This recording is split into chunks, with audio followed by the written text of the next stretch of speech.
Hello, my name is Kris and I'm part of the instructional team at Plas Brenin.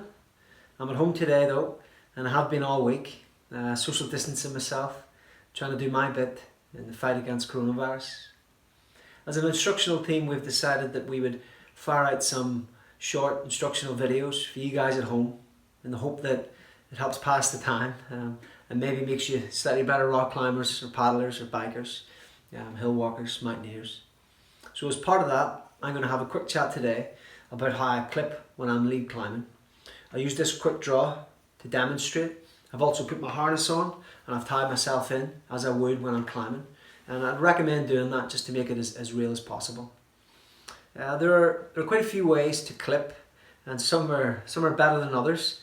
The two ways that I'm going to show you are the ways that I use, and I've tried and tested them over quite a few years, and I find them to be quite reliable and robust when under pressure.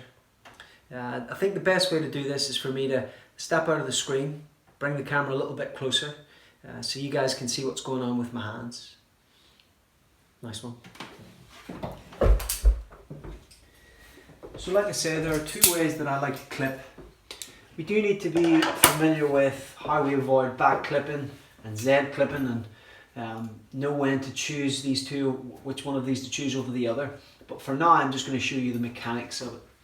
So here I'm holding on to the rock face on the left hand side of the quick draw, and the gate is facing away from me. And if the gate's facing away from me, I use what, for the sake of this video, I'll call the finger clip. And the way that I set that up is I measure out the rope, and then once I'm happy with the length, I hold the rope with my pinky and my ring finger quite firmly, because I don't want it to slip or move. I want it to be that length when I'm finished. That frees up my thumb and my middle finger to then grip the snap gate of the quick draw to stop it swinging around. I hold that quite firmly as well, and then my index finger is able to come across and make the clip.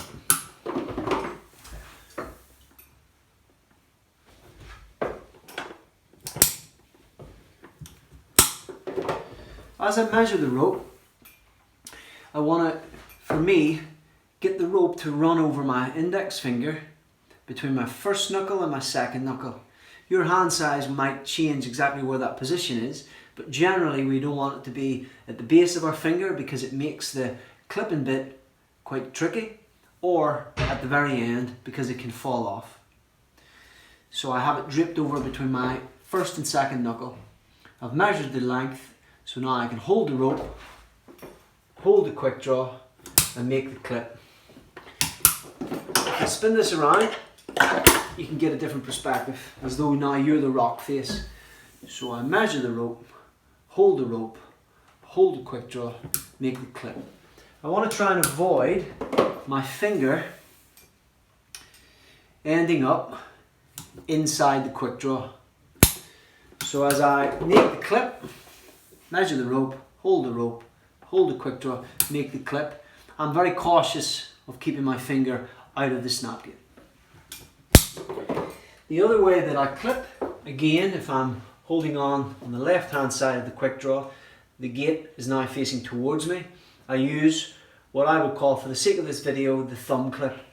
So I measure the rope the same as before, except this time I hold the rope with my thumb and my index finger, again quite firmly because I don't want to drop it, and I rotate my palm of my hand so that it's facing the snap gate. Now I can put the first pad of one of my fingers into the gate to stop it moving, hold it firmly, and now I can bring my thumb across and make the clip. So generally, there are variations, but generally, if you're holding on and you're to the side of a quick draw, if the gate is facing towards you, you use what I've described as the thumb clip, and if the gate is facing away from you, you use what I have described as the finger clip. In the end, we want to be able to walk around a quick draw like this and select the appropriate clipping technique and be able to do it with both hands for any situation. We want it to be nice and smooth nice and slick. Once we're happy with that, we can start getting the quick draw to move around, and we can set ourselves the challenge of trying to grab it. Yep. And get really good at managing a moving quick draw. With both hands in both directions.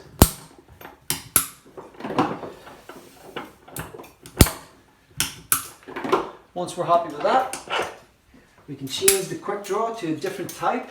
So here we have an extendable quick draw on a 120 sling, or sorry, an extendable quick draw on a 60 centimeter sling with a different type of gait. And again, we can get it moving around, and that will test to see how efficient you are at each component.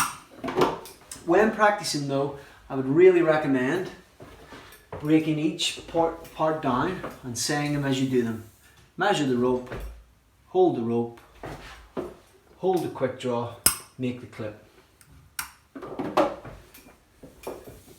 Measure the rope, hold the quick draw, make the clip. So there you have it. That's how I clip. Nice and simple. There are quite a few things that I haven't chatted about, and I'm sure a lot of you are aware of that. You know, like I said, back clipping and Z clipping, and our position when we're clipping.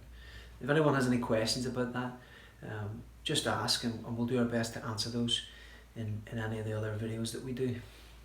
I really can't emphasize enough how valuable this time is, and I know that you and your B-layer both will be happy that you've taken this time to get super efficient at clipping in lots of different positions when you're out on the crag, you know, or pushing hard on the wall, and you're not fluffing clips.